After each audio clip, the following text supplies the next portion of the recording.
महिमा कुछ वर्णन कर रहे हैं। लिखा थे देवांगना वेशधारी श्री कृष्ण बोले और भी बतलानी सुनो। श्री जगत से त्रिजगत से ऊपर स्थित त्रिलोक में लोगों भी अर्थात परब्रह्म वैकुंठ आदि लोगों की ऐसे कौन रमणीय है जो तुम्हारे समान ब्रह्मवती होने का साहस कर सके अथवा मन में ही तुम्हारी बराबरी करने का सोच कर सके। तुम्हारी ये सब गुणों कथा मैंने कैलाश पर्वत के शिखर पर देवी पार्वती की सभा में सुनी है और तो मेरे अपने कपोल कल्पिता वचन नहीं है। अर्थात नारी वेशधारी स्त्री वेशधारी कृष्ण राधा जी को नहीं कह रही है। ये कभी कभी ये मैं चली जाती हूँ कहाँ, कैलाश में, और कैलाश में उस समय शिव पार्वती के संवाद सुनते रहता हूँ। शिव पार्वती जब बात करते रहते हैं, ये देवी श्रीमती राधा जी की महिमा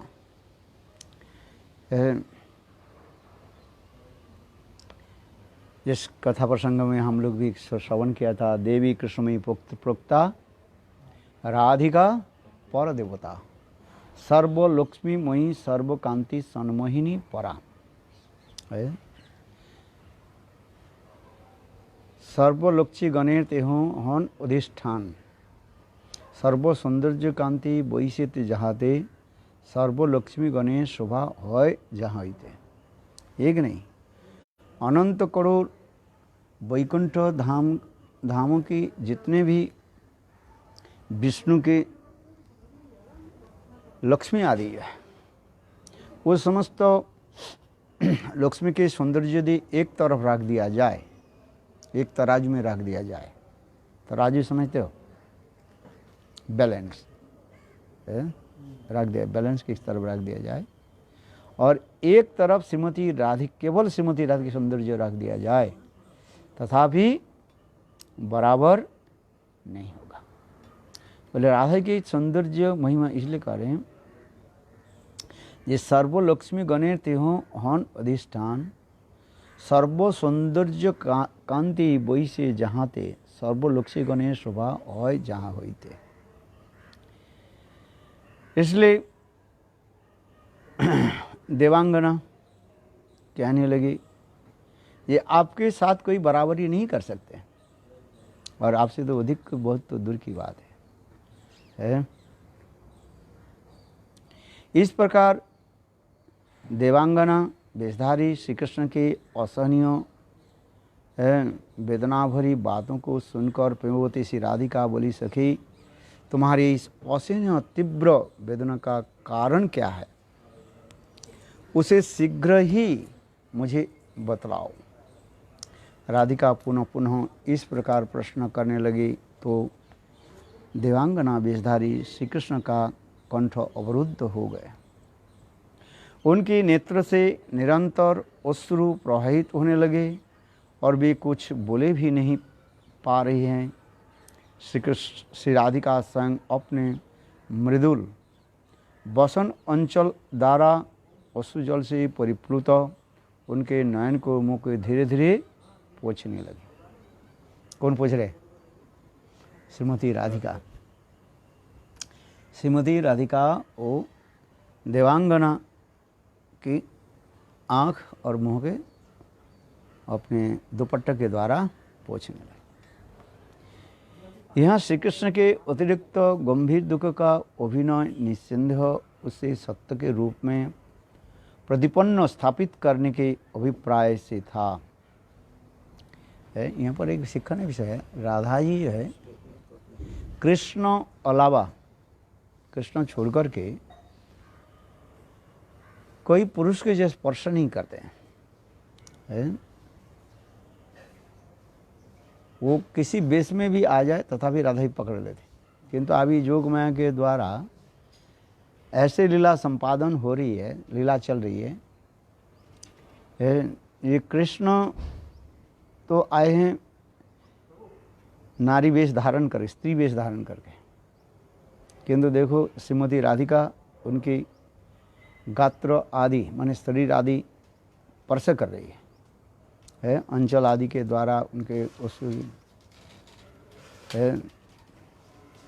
यदि कृष्ण नहीं होते और कोई कृष्ण के अवतार होते तो राधा जी स्पर्श तक नहीं करते है। ब्रजेंद्र नंदन बिना स्पर्शे नहीं। राधा जी की एक विशेष वैशिष्ट है, नंदनंदन कृष्ण छोड़ करके वो किसी को जो है स्पर्श नहीं करेगी। भले ही कोई अवतार किसी भी जो है रूप धारण करके भी आ जाए तथापि वो स्पर्श नहीं करे। इसलिए कहते हैं ब्रजेंद्र नंदन बिना तेहो न स्पर्श अन्न जन। यही सिद्धांत होते जा रहे हैं। यहाँ श्री कृष्ण के आंतरिक गंभीर दुख का अभिनय निस्संदेह उसे सत्य के रूप में प्रतिपन्न व स्थापित करने के अभिप्राय से था। तब देवांगना वेशधारी श्री कृष्ण क्षण भर तक भी उसी भाव में रहने के पश्चात धैर्य धारण कर राधा जी के बोले, अरे मुग्धे, श्री कृष्ण अत्यंत कामुक है, वो लंपट है। ऐसे कामुक से तुम्हारा प्रेम किस प्रकार हुआ? जगत में तुम्हारे इस प्रेम की कोई तुलना नहीं है। तुम्हारे प्रति निरुपाधिक, ये तुम्हारी प्रीति व प्रेम जो है वो निरुपाधिक है, उपाधि रहित, अर्थात इसका कोई हेतु नहीं है जिससे द्वारा यह नष्ट हो सके। तो तथा इसका वेग भी इतना प्रबल है कि किसी भी कारण से उसे रोका नहीं जा सकता है। किंतु जो लोग जानबूझकर अयोग्य स्थान पर विश्वास स्थापन करते हैं वे अपने को तथा आत्मीय स्वजन को केवल दुख ही देते हैं।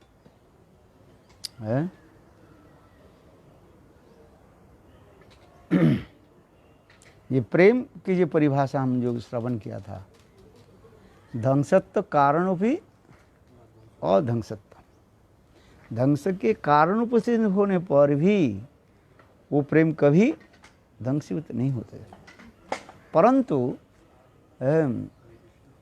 और अधिक रूप में वो क्या होता है, बढ़ता जाता है। यही है अपराकृत जगत के प्रेम की एक वैशिष्ट कहा गया। इस जगत में संभव नहीं है। इस जगत में जो हम प्रेम कहते हैं तो परीक्षा ले तो प्रेम है कि नहीं है, तब क्या देखेंगे? प्रेम नहीं है। कैसे? ना वो नष्ट हो जाता है, जिसके फलस्वरूप लोग क्या कर लेते हैं? आत्महत्या भी कर लेते हैं। क्या आत्महत्या करने से प्रेम मुक्त हो जाएगा क्या? वो तो शरीर छूट जाएगी। एक लड़का लड़की में प्रेम हो गया, उसके परिवार जनों ने उसको बाधा डाले, फिर वो लड़का लड़की क्या करते हैं? दोनों ही आत्महत्या कर लेते हैं। क्या आत्महत्या कर लेने से उनके प्रेम रहा जाता है क्या? वो तो शरीर बदल जाता है। फिर आत्मा दूसरी जगह में एक शरीर धारण कर लेते हैं। ये कोई जरूरी नहीं है दोनों एक साथ में मिले। आज समझिए, आज जिसको कोई पति मानते हैं, बाकी पति मृत्यु के पश्चात वो नहीं रहेगा, नहीं रहेगी। स्मार्त आदि ग्रंथ में जो लिखा है वह कहते हैं, स्मार्त ब्राह्मण जो है ये विवाह के समय जो 7 फेर जो घुमाते हैं, बोले ये तुम्हारा 7 जन्म की पति और पत्नी बनकर रहेगा। अच्छा, ये बात सच है क्या? है, बात सत्य नहीं है।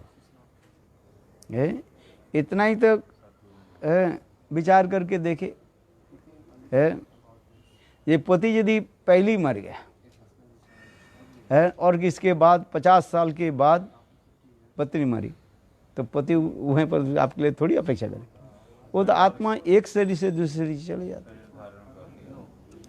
है। तो ये समझ तो जो है लोगों की कुसंस्कार के द्वारा है लोग दूषित होते जा रहे हैं। स्मृति शास्त्र में ऐसे क्यों लिखा गया? लोग के वो रिझाने के लिए, और कोई कारण नहीं है। कादव कामता कस्ते पुत्र संसार अयम अतीव विचित्र कस्य तुम व कदित आयत तदियं तत्व चिंत भ्रात। शंकराचार्य जी मोह मुद्गर में भी कह रहे हैं, कादव कामता कस्ते पुत्र, कौन तुम्हारी पति है पत्नी है, कौन तुम्हारी पुत्र है? इस जन्म में है बस देह संपर्क होने से।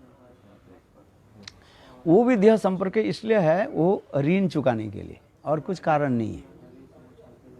एक दूसरे के ऋण किसी न किसी प्रकार से चुकाने के लिए वो शरीर धारण करके इस संसार में पति के रूप में, पत्नी के रूप में, बेटा के रूप में, बेटी के रूप में वो सब आ जाते हैं संसार। ऋण समाप्त तो हो जाए वो शरीर छोड़ कर चले जाते हैं, फिर दूसरी शरीर, और कोई कारण नहीं है। अथवा अपने कर्मफल भोगने के लिए आते रहते हैं, कई कारण दिखा शास्त्र है। इसको इसी के लोग समझ नहीं पाते है, तब दुख होता है। दुख के कारण तो ही होता है, किस जन्म के तुम्हारे वो पिता था, इस जन्म में मान रहे हो, ठीक है, जब तक जीवित है सम्मान दे रहे हो, ये तो लौकिक विचार है। किंतु शरीर छोड़ने के बाद वो आत्मा शरीर छोड़ चले जाते हैं, और उस शरीर के हम जला देते हैं अथवा दफन देते हैं, दफना देते हैं, यही परिणति होता है। आत्मा की मृत्यु नहीं है, आत्मा की जन्म नहीं है, तो शरीर एक शरीर है। तो इसी के विचार जब हम करते हैं तब तो हम देखते हैं, इसलिए कहते हैं मोह मुद्गर। मोह माने आसक्ति, मुद्गर माने क्लब्स, जिसके द्वारा पिटाया जाता है। मोह के नष्ट करने के लिए क्या चाहिए? ये मुद्गर चाहिए। मुद्गर माने क्लब्स है, गदा है। इसलिए तो बलदेव प्रभु जो है हाथ में है मुसूल से जो है उसको क्या कर है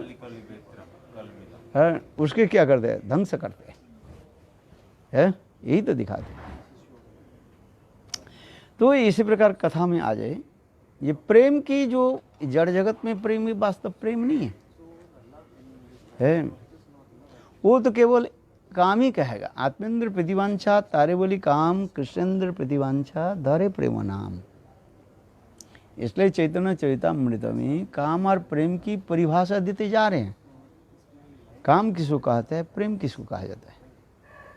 अपने इंद्रिय सुख वासना जहाँ पर रहता है उसे काम कहा जाता है।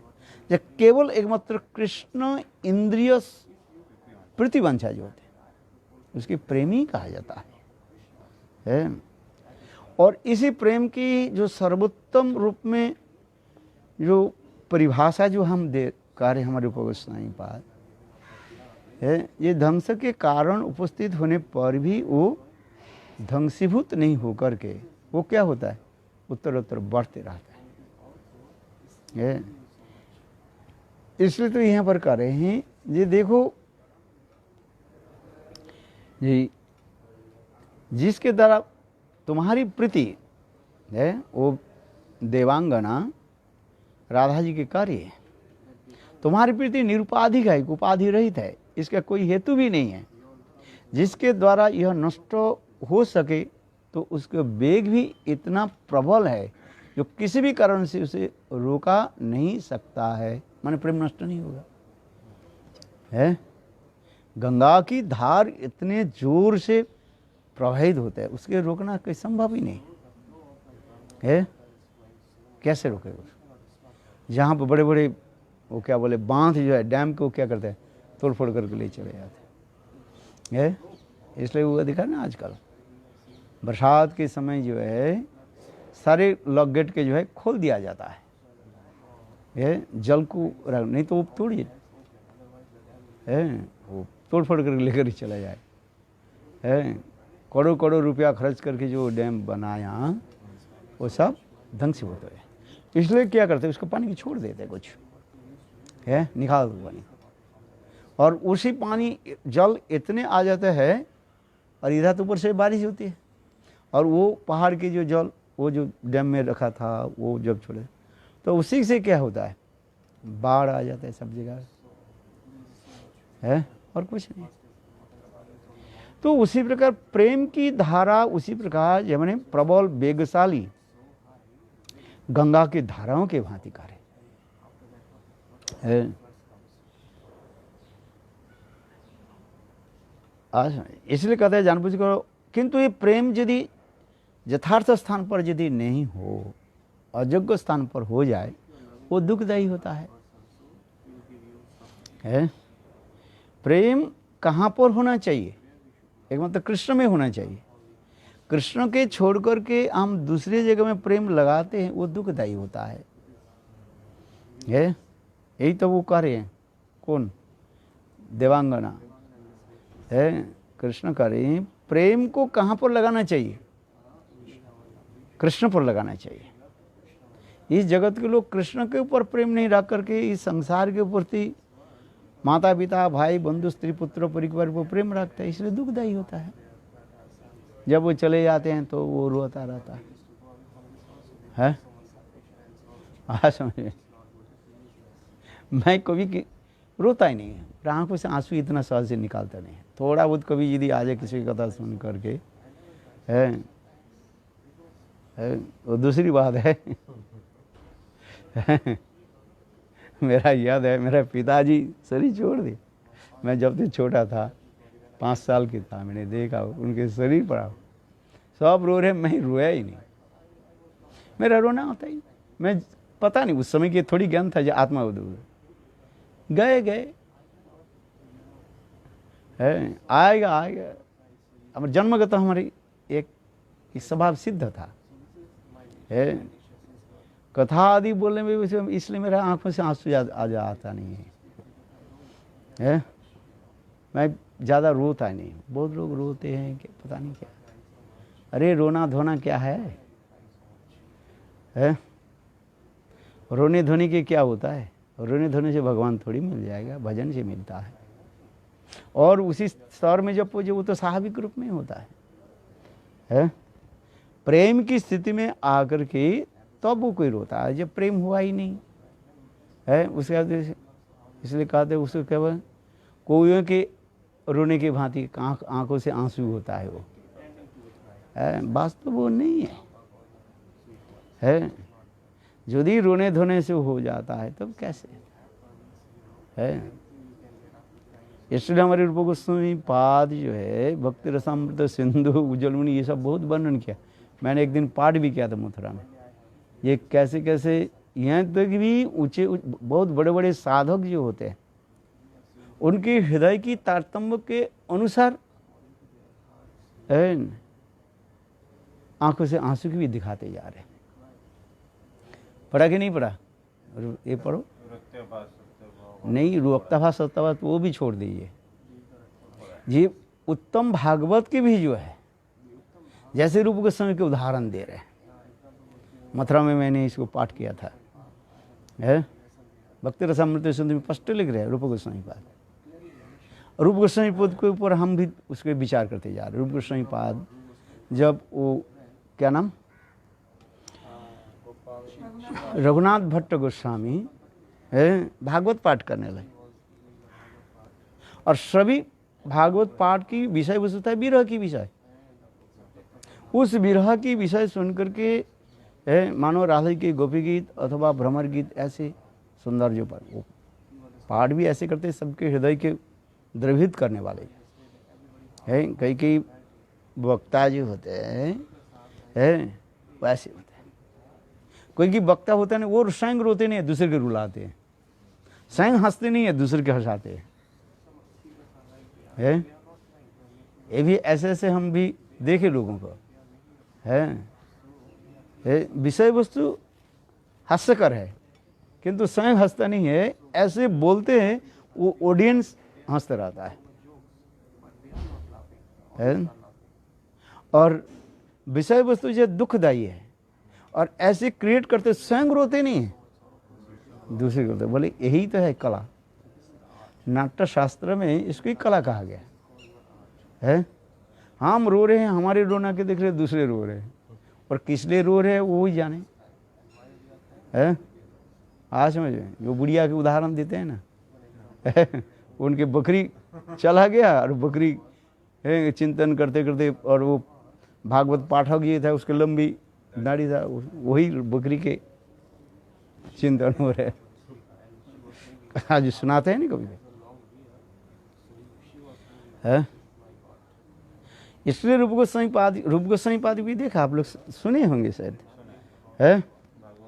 ये सभी वैष्णव लोग रो रहे, किंतु रूप गोस्वामी पाद के कुछ नहीं हो रहे, बस धीर स्थिर होकर गंभीर होकर के बैठे हुए। तो कोई एक व्यक्ति कहने लगे, हमने सुना रूप गोस्वामी पाद सबसे श्रेष्ठ उत्तम है। प्रेम की तत्व से लेकर के अनुभूति दोनों उसमें, केवल तत्व नहीं है। किसी को तत्व ज्ञान है तो अनुभूति नहीं है, किसी को अनुभूति है तत्व, ऐसे नहीं होता। रूप गोस्वामी पाद की पूर्ण मात्रा में, किंतु रूप गोस्वामी पाद कुछ नहीं। तो किसी ने कहा, बोले आप नहीं जानते, थोड़ा रुई ले आओ। रुई लाया गया, उनके नाक पर ये तो दे। रुई क्या होने, जलने, धक धक कर जल। बोले उनकी अंतर हृदय में विरह की ताप की जो लहर कैसे चल रहे है, वो समझ नहीं पाते। इसी संदर्भ में जो है हमारे रूप गोस्वामी पाद जो है साधक के हृदय के बारे में भी वर्णन करते जा रहे हैं। आज समझे, वर्णन किया था ना उस दिन, ये कैसे कैसे साधक होता है, उसके रोना होता है कि बाहर होता है, कभी बाहर नहीं होता है। इस संदर्भ में हमारे श्रील रूप गोस्वामी पाद बहुत सुंदर रूप में हृदय के बारे में चर्चा किया। पढ़ा आपने? पढ़ो, उसको देखो।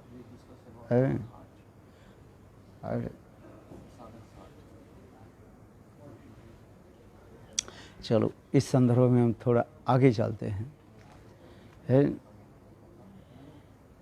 ये विषय यह है, इसलिए कह रहे हैं ये जानबूझकर, किंतु प्रेम कहाँ पर रखना चाहिए? कृष्ण पर।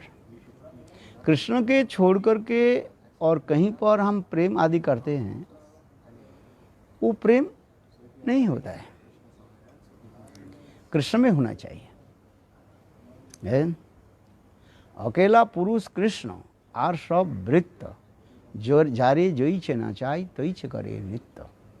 यहाँ पर पुरुष करने से भोक्ता, कृष्ण ही जो है एकमात्र जो है प्रेम के क्या है, वो भोक्ता है, और सब क्या है, भोग्गा है।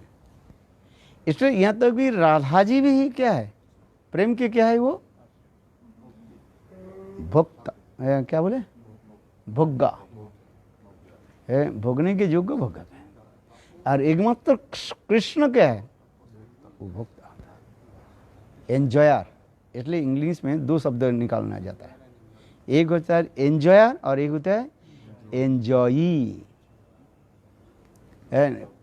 Krishna is the supreme enjoyer है, और कृष्ण छोड़ करके सभी क्या है,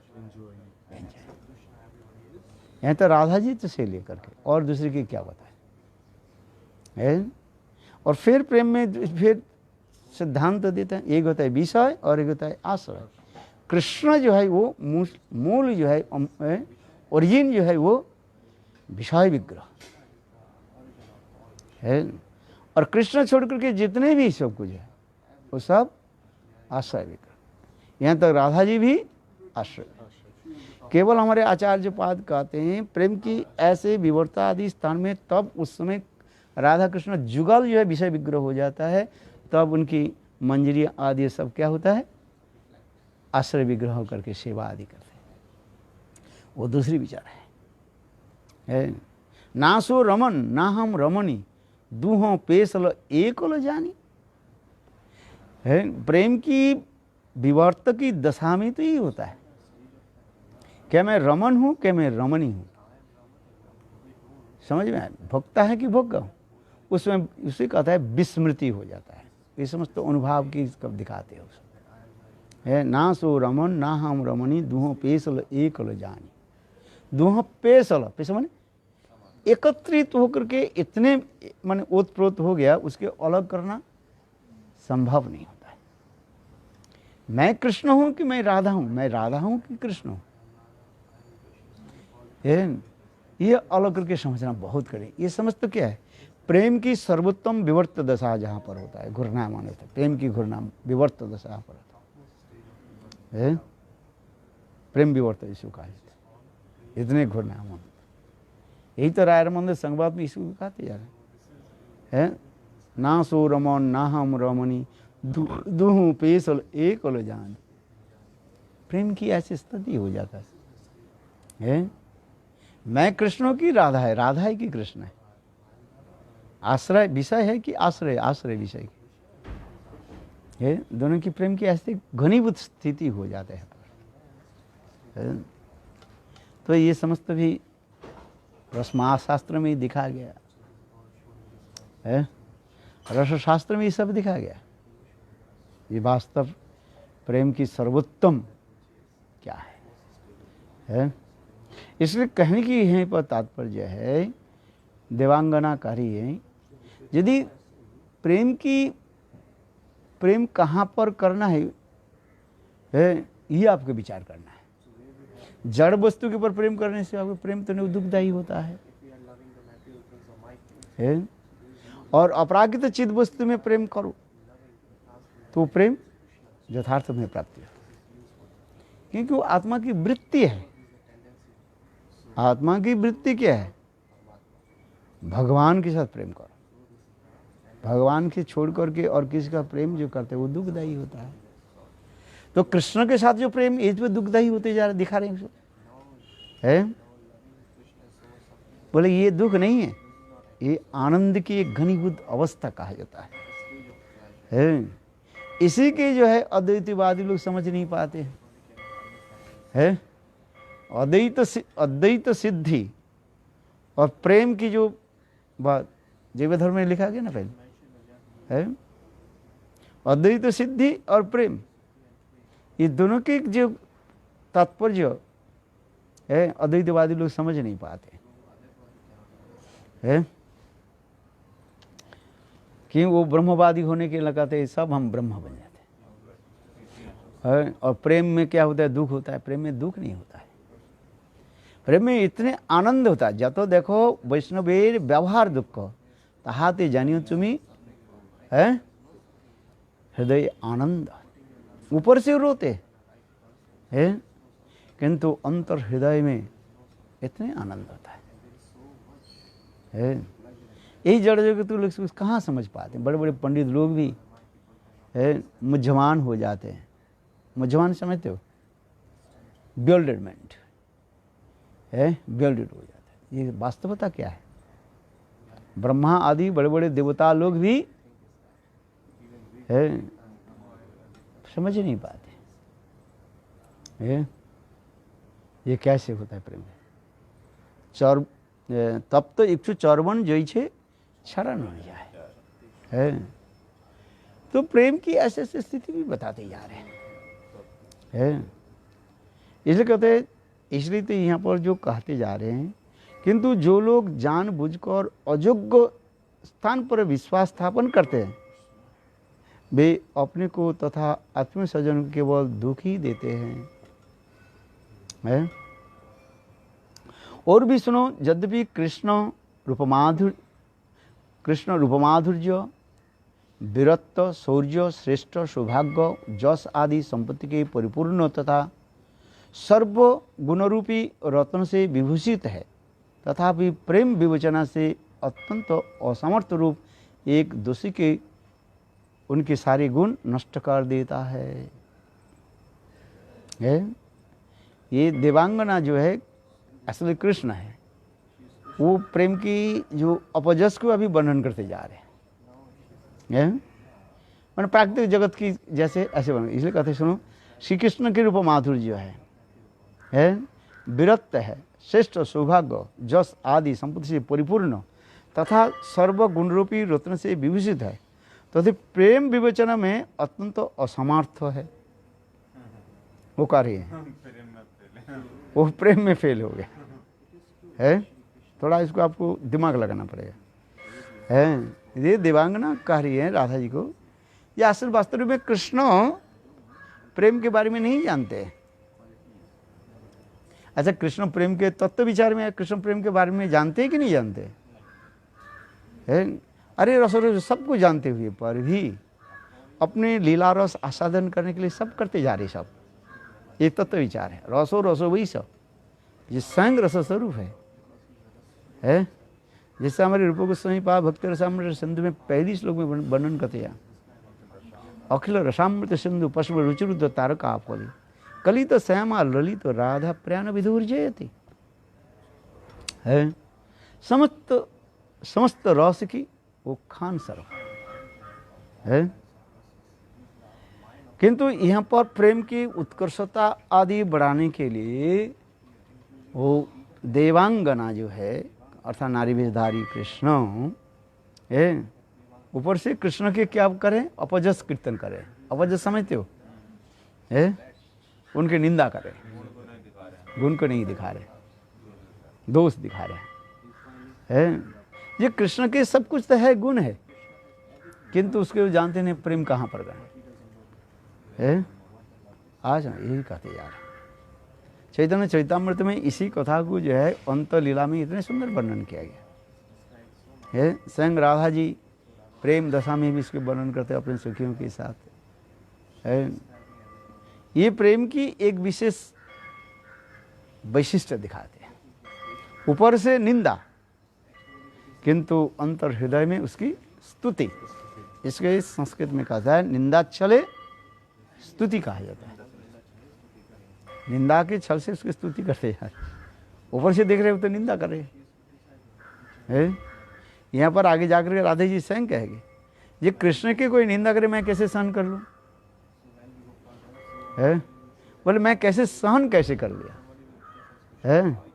ये तुम कृष्ण छोड़ करके और कोई होते तो है मैं उस स्थान को छोड़ करके चले जाते। निंदा कोई सुनना चाहते, किंतु राधा जी ये निंदा के सुन रही है कृष्ण के लिए है। इसलिए तथापि प्रेम विवेचने अत्यंत असमर्थ रूप एक दोष के द्वारा सारे गुण नष्ट हो जाते हैं।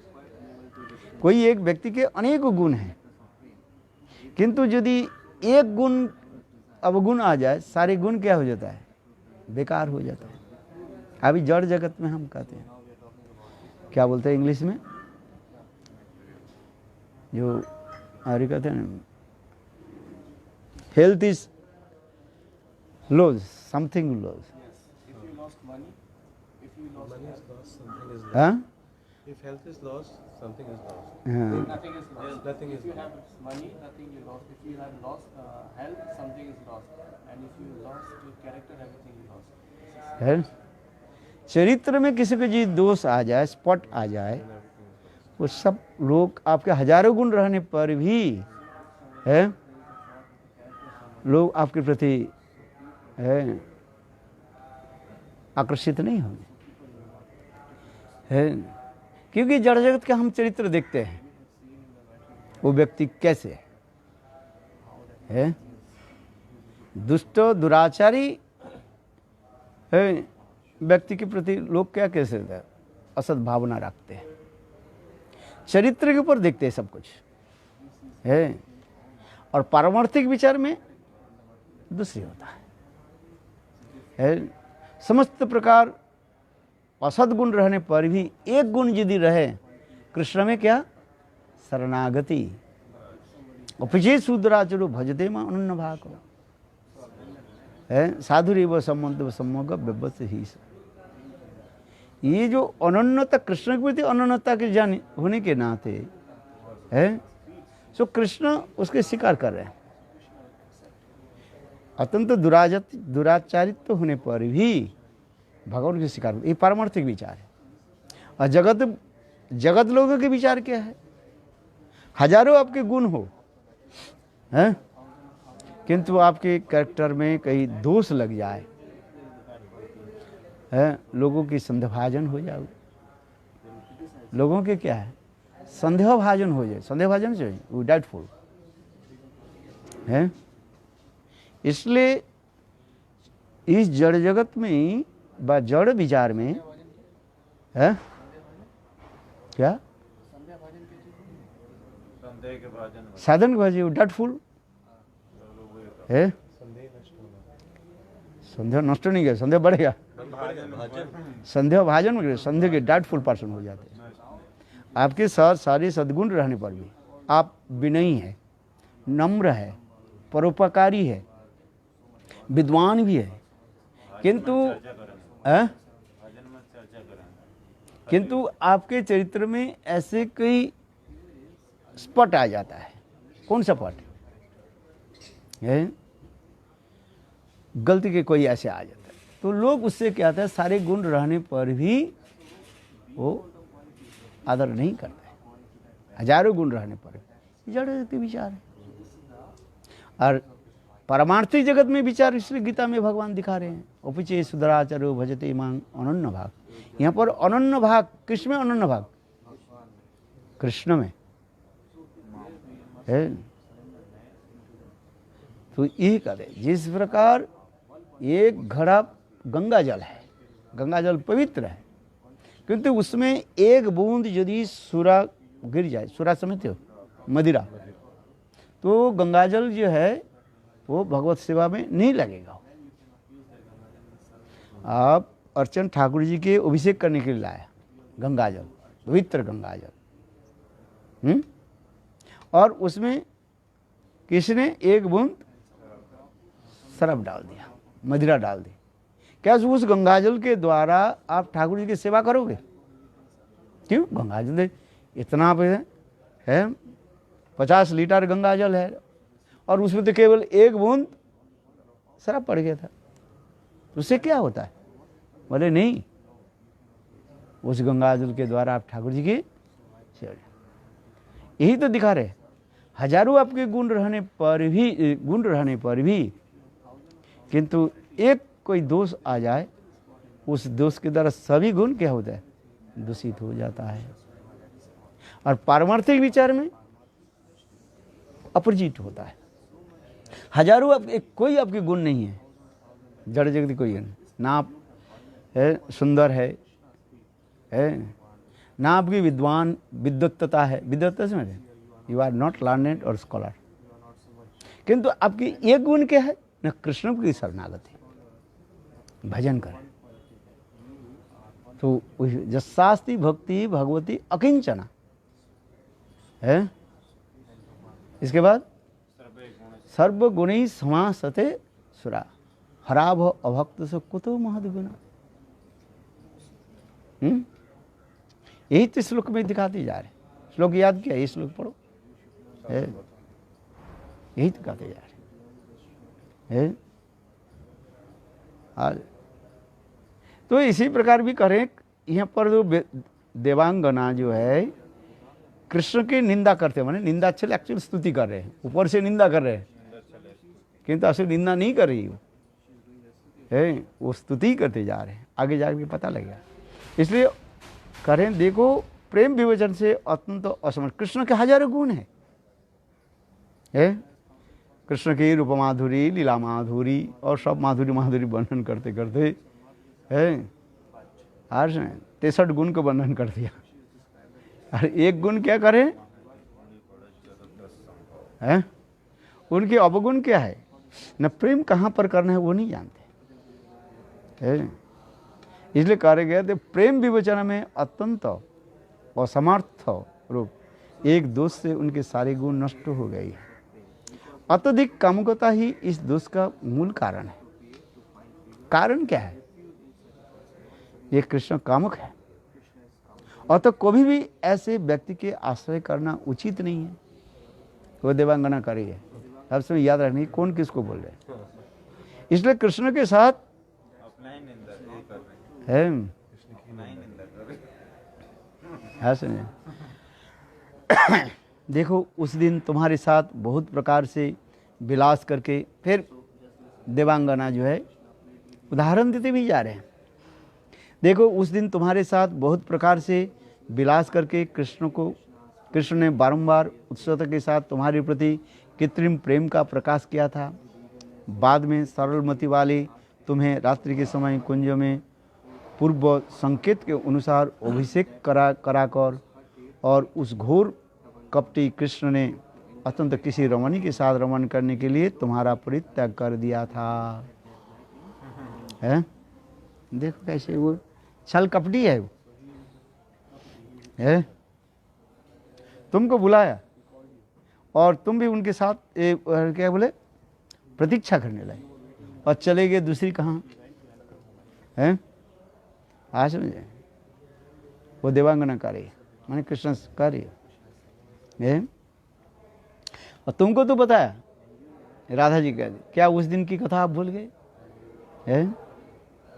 तुम्हारे साथ विलास करने के कृष्ण ने बारंबार उत्सुकता के साथ तुम्हारे प्रति कृत्रिम प्रेम का प्रकाश किया था।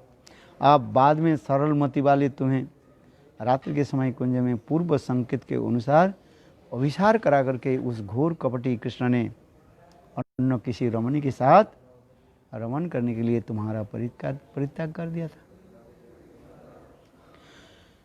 उस समय तुम किस प्रकार से विलाप कर रही थी उसे सुनकर तुम्हारी सखियां अत्यंत दुखित हो गई थी तथा वन की लताएं पशु पक्षी तक दुख के साथ रोदन कर रहे थे।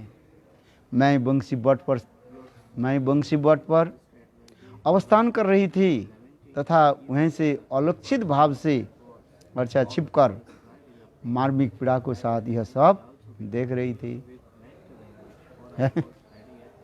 पुकारे देवांगना करी है, मैं ये सबको देखा, ये कैसे छल कपटे है। तात्पर्य है कि श्री राधा को विरह दशा में मोहनाक्ष महाभाव का उदय होता है।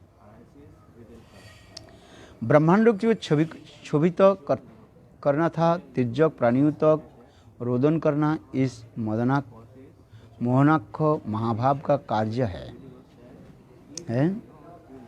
उज्ज्वल निर्मणि ग्रंथ में स्थायी भाव प्रकरण में ऐसे उल्लिखित हुआ है कि इसलिए यह वृक्ष लता पक्षी ने भी रोदन किया था। यह कथित हुआ है कि चैतन्य चेतन अकैतव कृष्ण प्रेम जेनो जम्मुन दहेम সেই প্রেম নিলোকে না হয়, যদি হয় তার যোগ, না হয় তবে বিয়োগ, বিরহ হইলে কেহ না জয় না জিয়।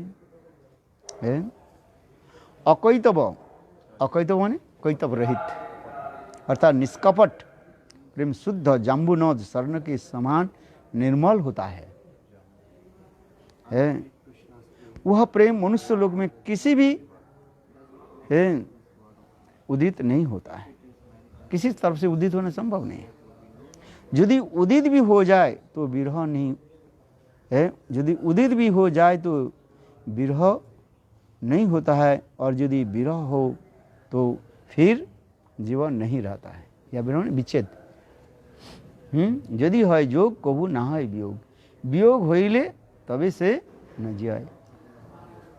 प्रेम की ऐसी स्थिति होता है, एक बार प्रेम के साथ कृष्ण के साथ जोड़ दिया है, वो विच्छेद नहीं होगा, सेपरेशन नहीं होगा, और सेपरेशन हो जाए वो जी नहीं सकता।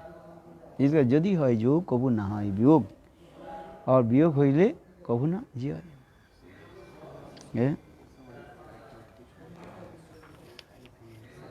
देवांगना वेशधारी कृष्ण के पुनः देवांगना वेशधारी कृष्ण पुनः कहने लगी, इसी प्रकार उस सारी रात्रि में तुम्हारे साथ विहार करते करते श्री कृष्ण ने अन्न वज्र सुंदर का परित्याग कर केवल मात्र तुम्हें साथ ही ले जाकर तुम्हारी प्रति यथेष्ट प्रीति दिखलाई थी, किंतु क्षणकाल तक तुम्हारे साथ अवस्थान करने के उपरांत विलासपूर्ण से तुम्हारे अत्यंत क्लांत होकर थक जाने पर सहसा तुम्हें वन में अकेले छोड़ करके चले गए। उस क्या बोले, उस कथा को हम श्रवण करते हैं। कहाँ की कथा? सिंगारवट की कथा है। हाँ सुनिए, सिंगारवट की कथा ही हम लोग वर्णन करते जा रहे हैं। आदि वंशागरुपा सिंधु पतितानां पावने भो वैष्णवे भो नमो नमः।